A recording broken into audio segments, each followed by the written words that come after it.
La entrevista con Luis Ramírez Vaqueiro. De la mañana con 27 minutos, le decía yo a usted al arranque de la primera hora de En Contacto que se conmemora el Día Internacional del Peatón. Las cifras a nivel nacional son bastante desalentadoras en este sentido. Organizaciones de la sociedad civil han mencionado que pues más de 7,137 personas mueren cada año en accidentes viales. Hay agrupaciones que han estado haciendo esta evaluación. Yo por ello le agradezco, le doy las gracias que temprano nos tome la llamada al secretario técnico del Consejo Estatal para la Prevención de Accidentes, al doctor Pedro Musquiz Peña. Pedro, ¿cómo le va? Muy bien, Luis, qué gusto saludarte a ti y a todos tus radioescuchas y ponerme a tus órdenes. Oiga, platicar con usted, ¿cómo anda el tema del respeto al peatón en la entidad? Sobre todo cuando vemos cifras como estas que pues agrupaciones como el Poder del Consumidor, Transita Segura México, Cruce Colectivo, Área en Común han desarrollado, al menos en la Ciudad de México, e identifican accidentes de tránsito como entre las 10 principales causas de muerte entre los jóvenes. Sí, efectivamente, Luis, los accidentes de tránsito es un drama a nivel mundial, nacional y estatal. Sí. Es un problema que significa ser la segunda causa de muerte de los niños, adolescentes y adultos jóvenes, de los accidentes del tránsito en general. Pero los peatones a nivel nacional, sí, hay del orden de 16,000 muertes de todos los tipos de accidentes viales, es decir, de ocupantes de vehículos, de ciclistas, de motociclistas y de peatones. Y peatones es la principal víctima dentro de las defunciones de tránsito, ¿sí? De esas, del orden de las 16,000 muertes que hay a nivel nacional, hay como 7,000 muertes, casi el 50% de las muertes a nivel nacional son peatones. No sucede así en Veracruz. En Veracruz andamos del orden de unas 520 muertes y aproximadamente 190 son por peatones. Andamos por ahí del 40-42% de nuestras defunciones. Y lo más alentador, Luis, es que se han ido bajando poco a poco. Sí.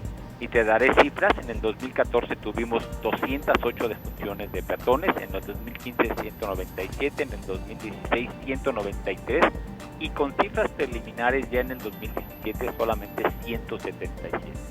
Se ha ido bajando paulatinamente, poco a poquito. Aún así, no es para echar las campanas al vuelo, sí, porque esa cifra del orden de 190 a 200 es una cifra similar al número de defunciones de personas que fallecen por tuberculosis. Sí. Y la tuberculosis por sí sola es un problema de salud.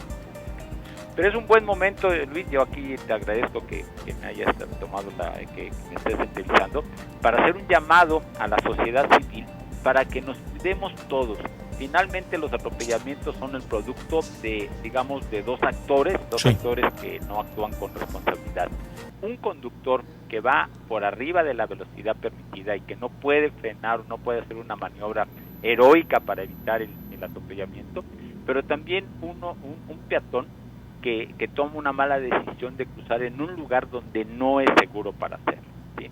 Entonces, pues en ese sentido, el llamado a los conductores para que respetemos las velocidades, sí, los límites de velocidad. Esto nos ocurre particularmente en las vías primarias, llámense bulevares, el Jalapa-Banderilla, sí, el Jalapa-Coatepec, el Lázaro Cárdenas, ni se diga, que es el lugar donde preferentemente tenemos, donde desafortunadamente ahí tenemos los atropellamientos, porque vienen carros que no obedecen los límites de velocidad y la vía te permite desarrollar altas velocidades.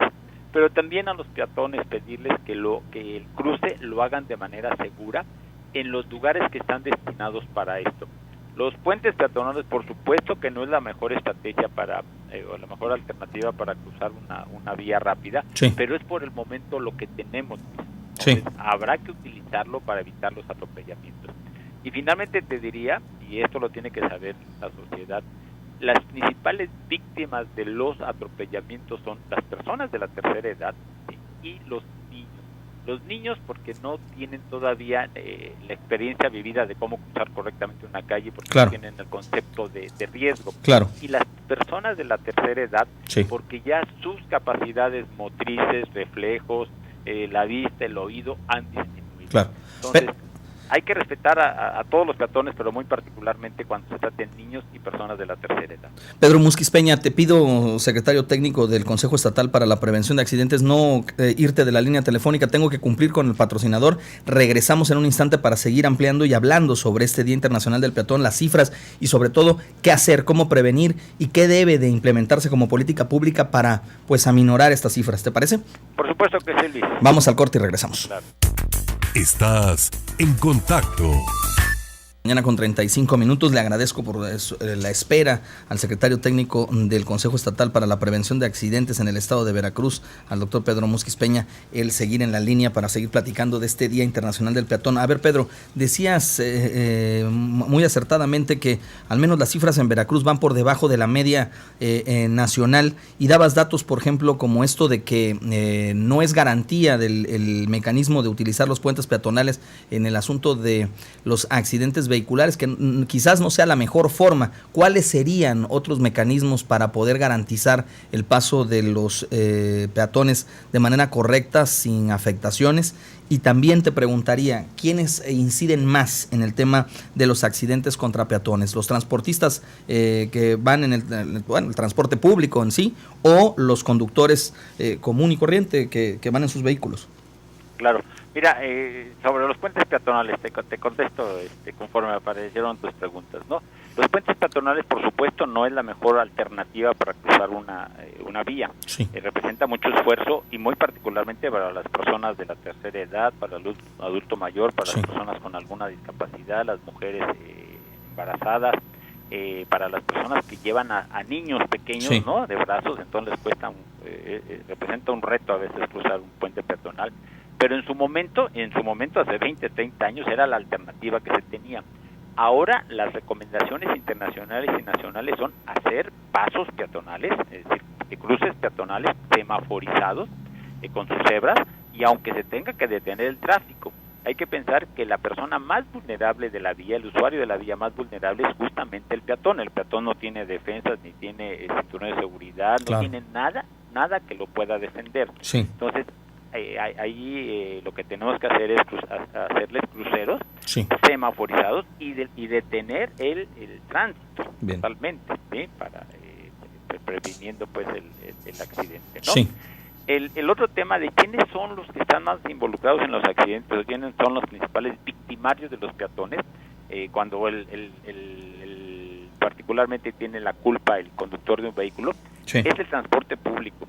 Lo tengo que decir, en el 80% de todos los accidentes está involucrado como víctima o como victimario, no siempre es la víctima el culpable, el transporte público. Y tiene explicaciones, Luis. El transporte público, un chofer, un conductor de taxi, un conductor de un camión o de una pecera, andan 8 10 horas al día. Entonces se sufre un cansancio no solamente físico, sino también mental y psicológico, y ya no conducen al 100%. Si encima le metes la distracción, el exceso de velocidad para poder cumplir con la cuota que tienen que pagar por el alquiler del carro, sacarlo de la gasolina, sacarlo de lo de la familia, pues esto representa una acción de poca concentración. ¿Me explico? Por eso es que el transporte público está involucrado en un alto porcentaje en los accidentes. Pero repito, a veces no son ellos los culpables. Claro. Son otro vehículo particular que lo golpea, pero están involucrados en un 80%, ¿no? Claro. Pedro, también preguntarte, estamos platicando con el secretario técnico del Consejo Estatal para la Prevención de Accidentes en este Día Internacional del Peatón. ¿Cuáles son las causas principales de los atropellamientos? Te lo pregunto así. ¿La gente o el conductor, el victimario o la víctima se distrae porque va texteando, porque va alcoholizado, porque va el vehículo o la unidad de exceso de velocidad? ¿Cuáles son las principales causas de estos atropellamientos? Se necesita dos irresponsabilidades en este sentido, en mayor o menor grado, ¿no? La de un conductor que no obedeció los límites de velocidad, o a lo mejor va a sus límites de velocidad, pero va conduciendo distraído, utilizando el celular, o va alcoholizado, o va pues no al 100%, pero va obedeciendo la velocidad, o a lo mejor a veces es que va a exceso de velocidad, ya va distraído y va alcoholizado, pero también necesitamos un peatón que tome una mala decisión de cruzar en un lugar donde no convenía que cruzara, ¿no? Sí. La gran mayoría de los atropellamientos es una conjunción de estas dos irresponsabilidades, de un conductor que no iba a la velocidad permitida, ¿sí?, que no pudo hacer una maniobra exitosa, pero por otro lado una persona que tomó la mala decisión de cruzar en un lugar que no le tocaba. Lo tenemos perfectamente documentado, los casos de Lázaro Cárdenas. Bien. El año pasado, recuerdas, que fui muy amable en poderme dar la voz para decirle a la gente que por favor tomara precauciones, porque llevábamos 7 atropellamientos hasta el mes de mayo, y 7 atropellamientos con defunciones en la Lázaro Cárdenas, ¿sí? Y era producto de esto, de que la gente se estaba cruzando en lugares donde no convenía, pero también atropellados por vehículos que iban a exceso de velocidad. Pues Pedro Musquiz Peña, secretario técnico de la COEPRA, Consejo Estatal para la Prevención de Accidentes, te agradezco el tomar el teléfono. Nada más así rápidamente, tengo que ir a una pausa, pero ¿el costo estimado de los accidentes por peatón o por atropellamientos se tiene? Sí, mira, en general, las 520 defunciones que ahora ya tenemos en el estado de Veracruz significan, en su totalidad, las 520, asumen un costo aproximado de 3,000 millones de pesos. 3,000 millones de pesos, que en su mayoría son absorbidos por las familias de las víctimas, ¿sí? Entonces son altísimos los costos, no solamente por atención médica, sino también por reparación de daños materiales, gastos legales, pero sobre todo por los años de vida perdidos, porque la mayoría de la gente, de las personas que fallecen, son de corta edad. Pedro Musquiz, muchísimas gracias por tomar el teléfono y platicar con el auditorio en el estado de Veracruz. Un abrazo. Un abrazo, y la gratitud es de la Secretaría de Salud y del Consejo Estatal para la Prevención de Accidentes. Gracias. En Contacto,